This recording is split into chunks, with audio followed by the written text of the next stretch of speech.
Assalamualaikum warahmatullahi wabarakatuh. Selamat pagi anak-anak. Bagaimana kabarnya? Berjumpa kembali dalam video pembelajaran Pendidikan Agama Islam dan Budi Pekerti. Pada kesempatan pagi hari ini, kita akan belajar bersama-sama tentang rukun sholat. Sebelum memulai pembelajaran pada pagi hari ini, alangkah baiknya kita berdoa terlebih dahulu.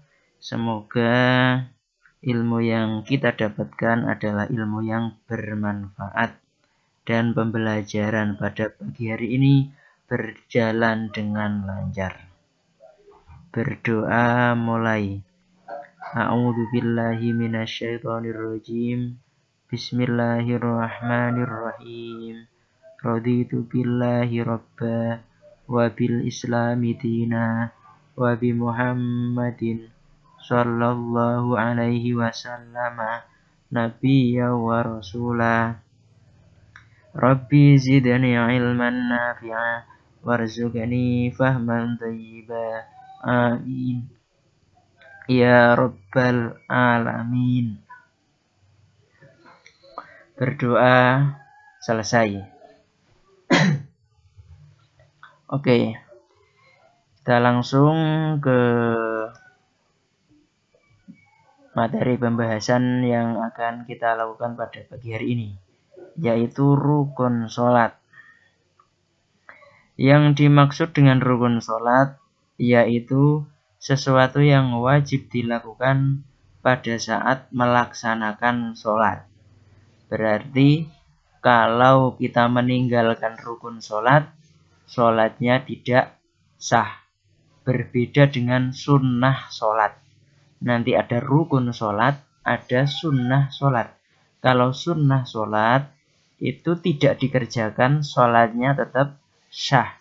Tapi pahala sholatnya itu tidak sempurna. Rukun sholat. Rukun sholat dibagi menjadi 3 macam. Yang pertama, rukun qalbi. Yang kedua, rukun qauli. Dan yang ketiga, rukun fi'li.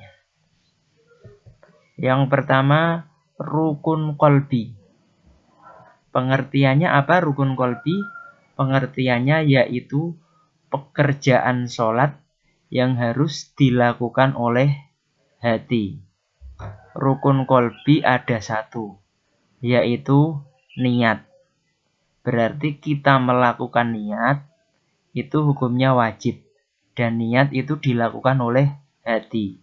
Ketika kita mau sholat, di dalam hati kita punya maksud. Cara Jawane duweni kerentek nek ameh nglakoni sholat, saumpamane sholat zuhur 4 rakaat hukumnya wajib. Sudah cukup ya. Di dalam hati kita punya maksud seperti itu sudah cukup. Karena yang wajib yaitu punya niat di dalam hatinya. Adapun melafalkan niat itu hukumnya sunnah. Saumpamanya tadi sholat zuhur kemudian kita mengucapkan usolli fardhu zuhri 4 rakaatin mustaqbilal kiblati adaan lillahi ta'ala. Mengucapkan seperti itu hukumnya sunnah.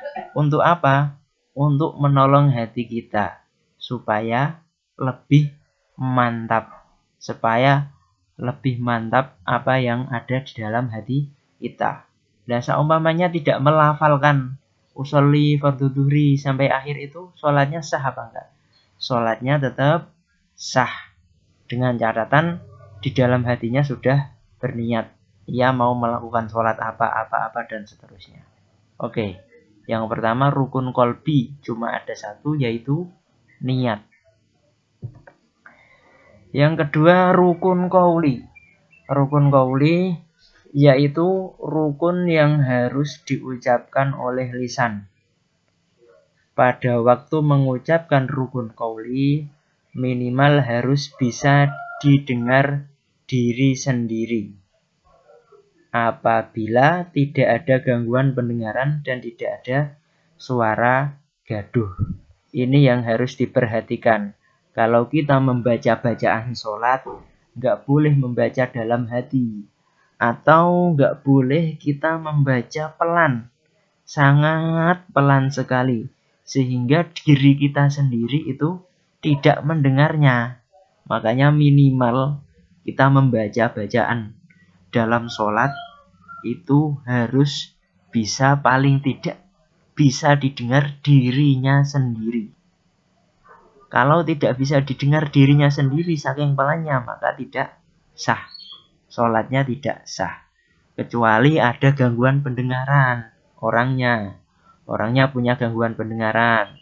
Agak tuli atau apa. Atau suara di sekitarnya gaduh. Ono tanggane sing duwe gawe. Abane sone mak pokoknya sone abane banter lah. Kalau kasusnya seperti itu dikira-kira saja. Dikira-kira seumpamanya dibayangkan tidak ada kondisi seperti itu bisa didengar dirinya sendiri. Itu pengertian rukun qauli. Rukun qauli yang wajib dibaca dalam sholat itu ada berapa? Ada 4. Yang pertama takbiratul ihram, yaitu takbir yang pertama itu loh. Allahu Akbar. Kemudian yang kedua surah Fatihah pada setiap rakaat. Itu hukumnya wajib membacanya. Kemudian yang ketiga tahiyat akhir. Yang dimaksud tahiyat akhir ini adalah bacaan tahiyat yang dilakukan pada rakaat terakhir. Pada rakaat terakhir bacaannya itu mulai at-tahiyatul mubarakatus sholawatut thayyibatu lillah. Assalamu alayka ayyuhan nabiyyu wa rahmatullahi wa barakatuh. Assalamu alayna wa ala ibadillahis sholihin. Asyhadu an la ilaha illallah wa asyhadu anna Muhammadar Rasulullah. Allahumma sholli ala sayyidina Muhammad. Titik. Sampai situ saja yang hukumnya wajib, ya. Sampai situ saja yang hukumnya wajib bacaan tahiyat yang dibaca pada rakaat terakhir. Setelah itu bacaannya bacaan hukumnya sunnah. Kalau seumpamanya ditinggalkan sholatnya tetap sah, tapi pahalanya tidak sempurna.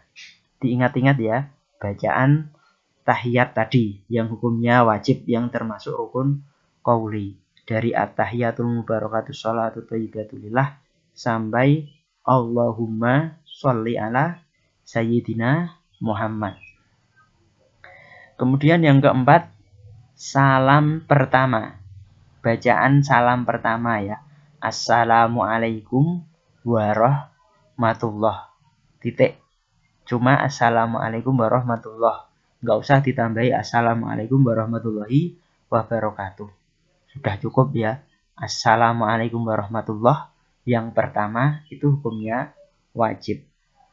Itu kalau sholat biasa ya. Salamnya assalamualaikum warahmatullah. Beda kalau sholat jenazah atau sholat gaib. Kalau sholat jenazah atau sholat gaib itu salamnya lengkap.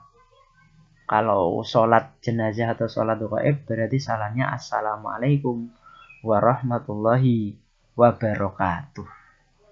Tapi kalau sholat biasa itu cukup assalamualaikum warahmatullah. Ya. Kemudian selanjutnya rukun fi'li. Ini yang terakhir. Rukun fi'li adalah rukun sholat yang harus dikerjakan oleh anggota badan. Rukun fi'li ini banyak sekali, ya banyak. Rukun fi'li meliputi berdiri dalam sholat fardu bagi orang yang mampu. Kalau mampu berdiri dalam sholat wajib itu harus berdiri. Berbeda kalau sholat sunnah. Sholat sunnah kalau orangnya itu mampu berdiri, tapi sholatnya dilakukan dengan duduk, itu sholatnya tetap sah. Kalau sholatnya sholat sunnah, bukan sholat wajib. Sholatnya tetap sah, tapi pahalanya separuh, setengah dari orang yang berdiri. Kemudian yang kedua, ruku'. Yang ketiga, i'tidal. Yang keempat, sujud. Yang kelima, duduk di antara dua sujud. Yang keenam, tumakninah pada waktu ruku', pada waktu i'tidal, pada waktu sujud, dan pada waktu duduk di antara dua sujud.